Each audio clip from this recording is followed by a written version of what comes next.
Chapter 14. Loss. Valyn did not move from the floor, did not dare disturb Asta's body, and she did not look away from her face. She may have been there for days, perhaps even weeks, because she could do anything. With magic, she could stave off hunger, and she could keep the body upon her lap just as it was. She spoke to her in hushed tones whenever she had a thought. Valyn told her about the owls she saw in the forest at night, asked if she ever wanted to see the ocean, and confessed that when they had promised to be together, she hoped they would travel. When she waited for a response that would never come, Valyn would stop speaking and sit in silence once more. Valyn stroked Asta's hair as words tumbled from her lips during one of her more potent moments of delusion. "I do not know what to do," she said. "Won't you tell me?" Valyn knew she couldn't. "I have all the power in the world, my love, and in the end, it truly was a curse." No words of compassion came, but Valyn still spoke. "What good did my birth bring? Had you still been here with me, that would have been enough to warrant my life. When it is just me, purpose no longer holds any weight." Being met with only silence still, Valyn's chest began to tighten, and anger infected her words. "The magic can do anything, anything at all. I merely need to think of something and it appears before me. My hunger wanted to feast on life, so I took it all. But Asta, my Asta, what use is magic when I cannot have you?" Valyn closed her eyes and gritted her teeth, wanting so badly for it all to have just been a nightmare, and not for the first time. But every time she opened her eyes, the scene was the same. Anger would not serve her now, for she had none to blame but herself. Her greatest fears had all come true, and she had never been strong enough to stop it. Perhaps it was fate, and she had always been destined to this end. She began to let her mind wander through her memories, settling on the image of when she first met Asta. A chance encounter, she thought. Asta had been searching for her all that time to exact revenge, and Valyn would have let her. It would have been better that way, but no matter how desperately she wished, she could not turn back time. And with that thought, Valyn's heart seemed to stop in her chest. Her breaths came in ragged and shallow, and her vision blurred with tears. Now, her heart began to race. She held Asta to her tightly, her own sobs making her back shake. With every part of her mind, every ounce of will she possessed, she uttered a single word. "Please." The voices erupted so loud her eardrums popped, but she held fast. They screamed at her, cursed at her, their hisses like blades in Valyn's head. She ignored them, squeezing her eyes shut and rocking back and forth. The golden magic radiated, encasing both her and Asta in a light so bright it would have blinded anyone who could gaze upon it, had there been another living soul left. Before, the magic had felt effortless, but now the more she willed it, the more painful it became. It was as if the magic did not want to grant her wish, but she would have it regardless. She let the pain rise, the feeling searing every cell in her body. Valyn was screaming, her own cries so deafening it could have been the only sound left in the world, but she kept going. This suffering was deserved, and she had no right to push it away. Her throat grew hoarse, but still she pushed. With her eyes closed, she could see nothing, focus on nothing but her own agony and the feeling of Asta's body still in her arms. In a blink, it was as if someone had snapped their fingers, and all at once, the hurt disappeared. And so did Asta. Valyn collapsed, unconscious and numb, with Asta being the last thought her mind had been able to form.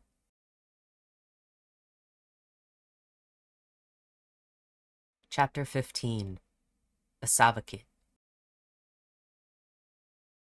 The door to a ramshackle cottage opened with a creak, the sound of heavy footsteps following. An elven woman closed it behind her, approached a padded chair in front of a dirty fireplace, and seated herself upon it with a sigh. She closed her eyes, breathing in the scent of earth and dust as her head leaned back. Her skin was damp with sweat, her deep brown hair in tangles that tumbled over her shoulders, and she cursed quietly. Although the hunt had garnered no results, at the very least, she had wild berries to show for her outing. It would have to do. She heaved herself up from her chair and made her way to a crude wooden chest at the foot of her bed. After retrieving a towel and a bar of goat's milk soap wrapped in cloth, she swore again as she felt the meager amount. If there were vendors willing, she would have to trade for more. Shaking off her concern, she reached a hand into the sack full of wild berries and popped a few in her mouth and made her way back into the woods beyond. But the woman froze just as she reached the lake that was her destination. She knew this day. Valyn looked down at her hands as they trembled. With a shaking breath, she willed her magic to appear. And nothing happened. She tried once more, bracing herself for the voices within her mind, but all she heard were the sounds of the woods around her, and then rustling sounded from behind. Valyn turned around, peering into the trees. She saw nothing, but she knew she was there. As she tried to speak, no words came, her throat closing as she pushed down cries of joy. She had no clue what to do, only that she had been dealt a fate now that she would spend the rest of her life trying to deserve. Valyn managed to quell her emotions enough to call out, though her voice was laced with disbelief. "Asta?" The girl stepped out from the trees, her moonlight hair shining in the sun. Her face was puzzled as she stepped forward. It looked as though her mind was at war, struggling to make sense of everything around her. She took several more steps forward, narrowing eyes focusing on Valyn's face. When she stopped, her hands gripped the strap of her bag, just as Valyn had seen her do countless times before. The image caused a smile to bubble up on her lips. Asta just looked more confused, but Valyn did not care. She would weather anything, so long as Asta was there. After a few minutes of silence, Asta's voice broke it, and it was the single loveliest thing Valyn had ever heard. Do I know you, my lady?" Valyn kept smiling as she replied, "Valyn is my name." Asta's eyebrows knit together, and she said the name as if it were a forgotten taste. "Valyn?" The woman nodded. "There was a word I said to you once, though I neglected to tell you its meaning." Asta shook her head. "I'm sorry, I have the strangest feeling." "Would you like to hear it?" The girl's lips parted very slowly, her words careful. "Somehow, Lady Valyn, I feel as though I should." Valyn's eyes locked onto Asta's as she said, "Savakit." Asta took a step forward. Her face worked through a whirlwind of emotions, but when she focused on Valyn, there was the smallest, most wonderful spark. They both took another step towards each other, until they were just an arm's length away. Valyn did not reach out, though she ached to do so. Asta's knuckles were white as she gripped her bag tighter, but she looked up at the other elf with the ghost of a smile on her lips. "Forgive me, but I seem to have a memory of you I know not the origin of. But—" Asta paused. "You were supposed to tell me what that word meant when I returned." Valyn nodded, gesturing to the lake. "I know. Come, sit with me, and perhaps I'll tell you." Asta smiled, a true, radiant smile, and Valyn knew there was nothing in the world as perfect as that sight.